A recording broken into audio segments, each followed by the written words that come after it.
wariyaasha ka howlgala warbaahinta madaxa bannaan ee gobolka Sanaag ayaa shir jiraad oo ay isugu yimaadeen maanta hotel Sanaag ee magaalada Ceerigaabo waxay halkaasi ka taageereen go'aankii ururka suxufiyiinta Soomaaliland ee Solja kaga jawaabeen hadalkii ka soo yeedhay wasiirka warfaafinta Soomaaliland Cabdullaahi Cukuse ee ku saabsanaa xeerka saxaafadda iyo in wasaaraddiisu aqoonsi u sameynayso waxaana shirkan jiraad ugu horreyn ka hadlay gudoomiyaha ururka suxufiyiinta Solja ee gobolka Sanaag kaas oo ugu horreyn hadalkiisa ku bilaabay sidan waxaan ahay gudoomiyaha ururka suxufiyiinta Solja ee gobolka Sanaag magacayguna waa Cabdullaahi Xasan Darwiish waxaanu saaka isugu nimi anigii warbaahintan madaxa bannaan ee ka muuqata hareerahayga shirkan jaraa'id oo aanu ku taageerayno hadalkii jawaabta ahaa ee xogayaha guud ee ururka suxufiyiinta Solja Mr. Maxamed Rashiid uu kaga jawaabay hadalkii ka soo baxay wasiirka warfaafinta Soomaaliland ee ku saabsanaa xeerka saxaafadda iyo samaynta kaarka aqoonsiga runtii shakhsiyan aniga Cukuse ixtiraam biga mudan yahay xilliga mucaaradka ahaa waxaana wariyihiisii wargeyska saxan gobolka Sanaag uga soo waramayay iminkana wasiirka warfaafinta laakiin waxaan leenahay xukuumaddu kuma jirto golayaasha xeer dejinta sidaas awgeedna xaq uma laha inay soo saarto xeer dhinaca saxaafadda madaxa bannaan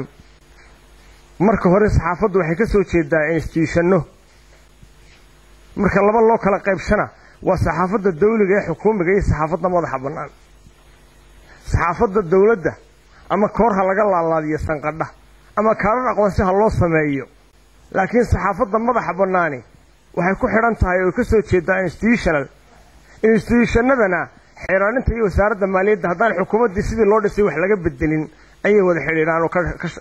ku shaqale wixii xagga dawladda ah dhinaca kalena mas'uuliyadooda waxa haya ururka suxufiyiinta Solja iyo ururada kale la midka ah isagoo ka hadlaya xubno sheegtay ururka suxufiyiinta Sanaag oo maalin ka hor isla goobtan ka sheegay hadal ay ku taageerayeen dhinaca xukuumaddana wuxuu yidhi halkan shalayto ninkii ka hadlayay ee lahaa ururka suxufiyiinta Sanaag waxay taageersan yihiin hadalka wasiirka waa beenti waa naga hadlayna mana taageersanin laakiin 25 sanadood ayuu keligii halkan suxufi ilaa isuduwa ka ahaayo way la ahaatay inuu saxaafadda isagu ugu sareeyo wuxuu fulinayay wariyaha shalay halka ka hadlayay siyaasadii dawladda ayuu fulinayay wasiir waxaanu leenahay u abaalgud siyaasadaadu fulinayaa laakiin anaga nama matalo ugu dambeyntiina isagoo ka hadlaya warbaahinta madaxa bannaan iyo wariyaasha ka howlgala wuxuu yidhi warbaahinta madaxa bannaan ee ka howlgasha gobolka Sanaag waxaan kula talinayaa oo soo jeedinayaa inaad la siyaasad noqotaan warbaahinta u shaqeynaysan waayo wariyaha Kalsan TV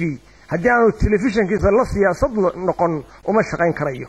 shaydaan iyo malaa'ig bay kala noqonayaan isma raaci karaan shaydaan iyo malaa'ig xukuumaddu warbaahinaha institutionada warbaahinta albaabada u laabtay hubaal baa xiran haatubaan meel ay martay la garanayn hoonkeyba baa imka diiq ku sii jira waxaan u leenahay waxa laga daayo bacagtaha loo dhigo warbaahinta Universal wuxuu xidhnaa 9 bilood waxaan aaminsanahay waa ninkii yidhi birri waa lumaya maxaa laga soo helaa kulli barra dib u xidhaysaan isagana waxa fiicnaan iska daysaan iska xidhnaadeen